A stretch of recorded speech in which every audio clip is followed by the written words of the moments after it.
Siddhartha Gautama was a prince in northern India who lived some time ago, and he sought about trying to obtain the wisdom of the world, trying to obtain the deepest knowledge to reach enlightenment. And he tried by living as a prince does, a life of excess and pleasure, and it did not satisfy him.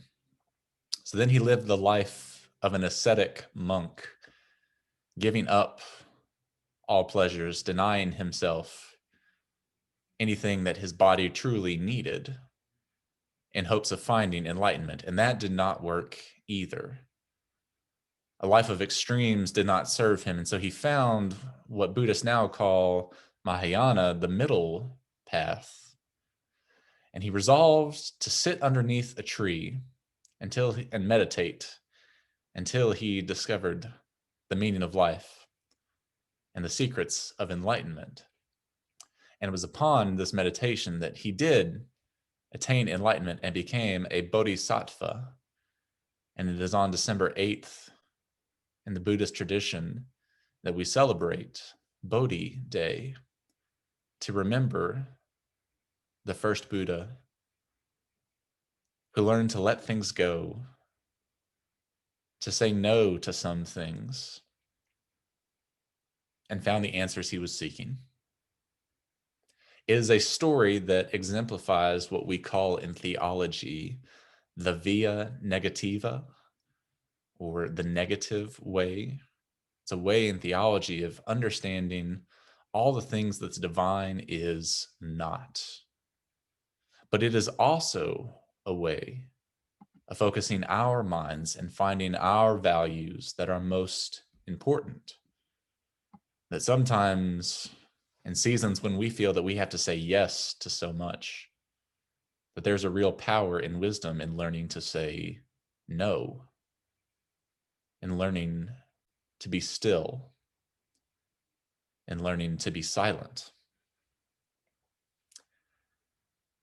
Like Steve, I'm not always good at resting, at saying no. In fact, on my days off on Mondays, I am often running around and doing things, trying to stay busy.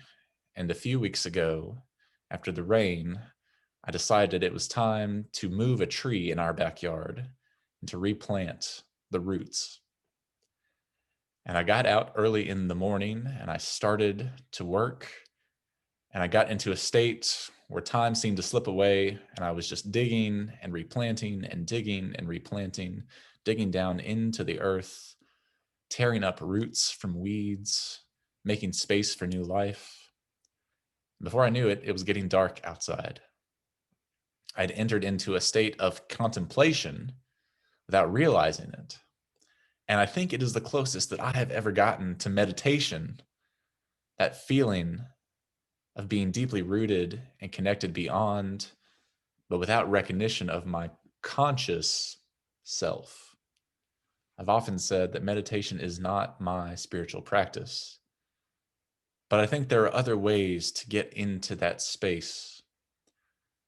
And as I look out at the tree that I've replanted, I'm reminded of the Buddha. And I don't know that if I go and sit out under it today, if I will reach enlightenment or not, but it might be worth a shot. Regardless of how I enter into the contemplative space, I do think it is important for us to wrestle with stillness. For some of us, it comes so easy, and for others, it is so hard. That for some, the busyness of life feels so normal, and the stillness feels so different. I read the story of Siddhartha Gautama, and I wonder if that middle path has wisdom for us. In the same way that Steve talked about how he and Mike have divergent interests but similar values, that they operate in different ways, but they meet in the middle. There's a yin and yang to that relationship. I think there are yin and yangs to many of our relationships for those of us who have partners. And I also think there's a balance and harmony in our congregation and in our wider UU denomination that begs us to look for the ways that we meet on the middle path, that we come from various religious traditions. We come with varied interests, pet causes, drives. I wonder if the contemplative space is a way for us to meet. That being in silence together is a way for our souls to connect in ways that our justice action and our more vocal spiritual work does not.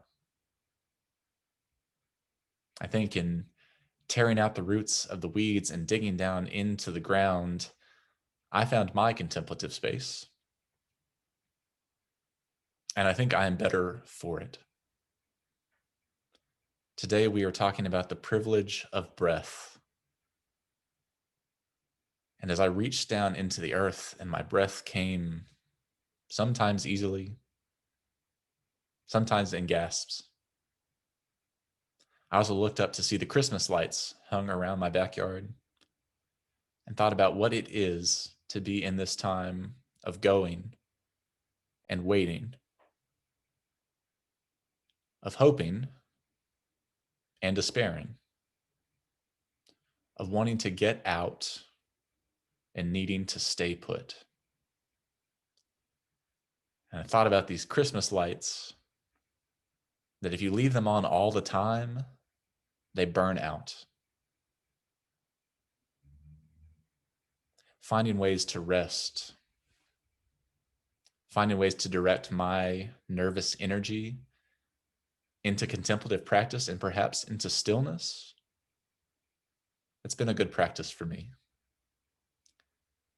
I wonder if it might be for us, not just for those of us for whom it comes easy, but for all of us.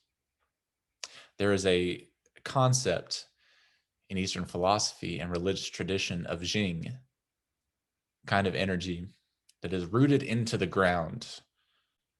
And that neutral Jing is the energy and groundedness that comes from stillness. And that is believed literally to root you to the ground, to ground your spirit and your body.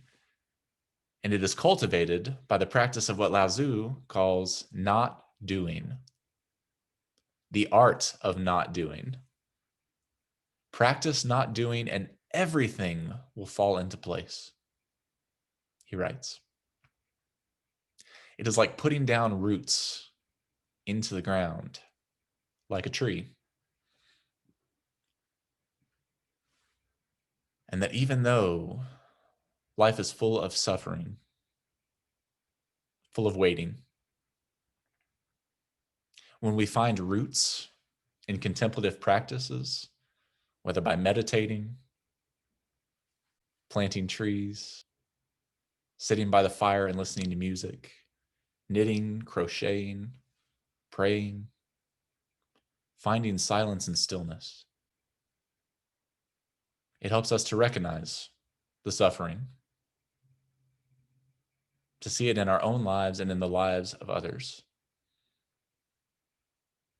and to look beneath the hustle and bustle and the Christmas lights and the holiday carols and the greenery and the daily news and recognize the universal truths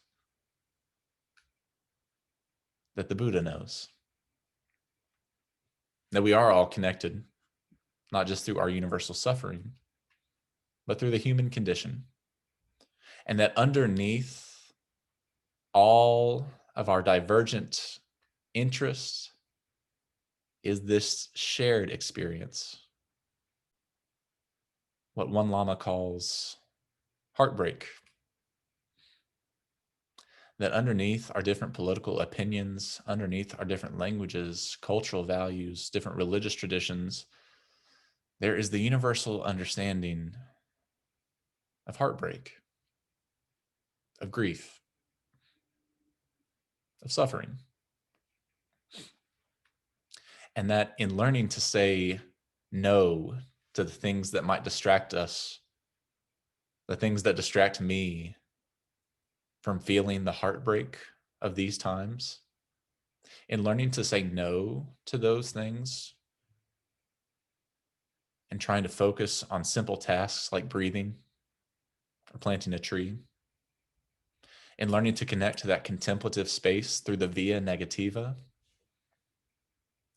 I find that my roots grow deeper, just like my tree. And that the art of doing nothing, according to Lao Tzu, is better than being busy doing nothing.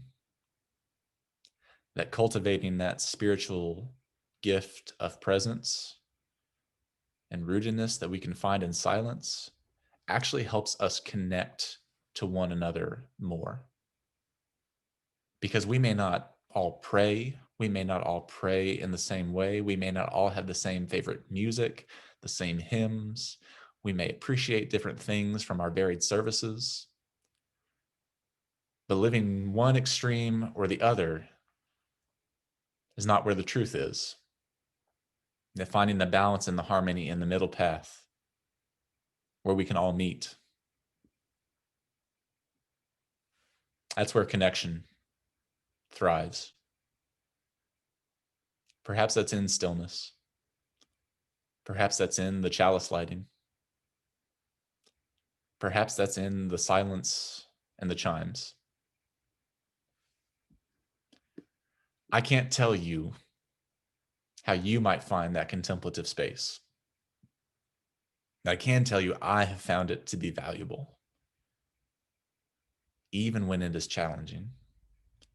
And that the paradox of taking more time to slow down when I feel more and more busy has started to be one that is most rewarding. This middle path that seeks truth from everything and seeks balance and harmony for us as individuals and as a community is a place where we can hold one another in love.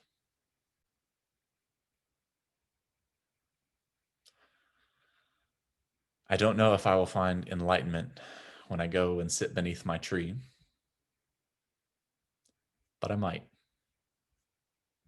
And that gives me hope that in learning to travel the via negativa and learning to not try so hard to get into a space of meditation and breathe as deep as I can,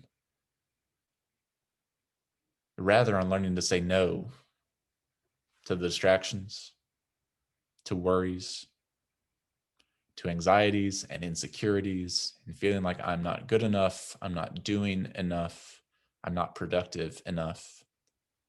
In learning to say no to those things, I'm finding what really matters and what's really helpful. My friends, whatever path you travel, I hope that you find ways to engage that Jing, plant your energy into the ground, into rootedness, into stillness, however that looks. And if you're sitting under your tree, and I'm sitting under mine, when we meet in the middle path, I'll be better able to hear about your story. And I think you might be better able to hear mine. And that is the gift of these moments. May we find stillness and presence and connection and love. Amen.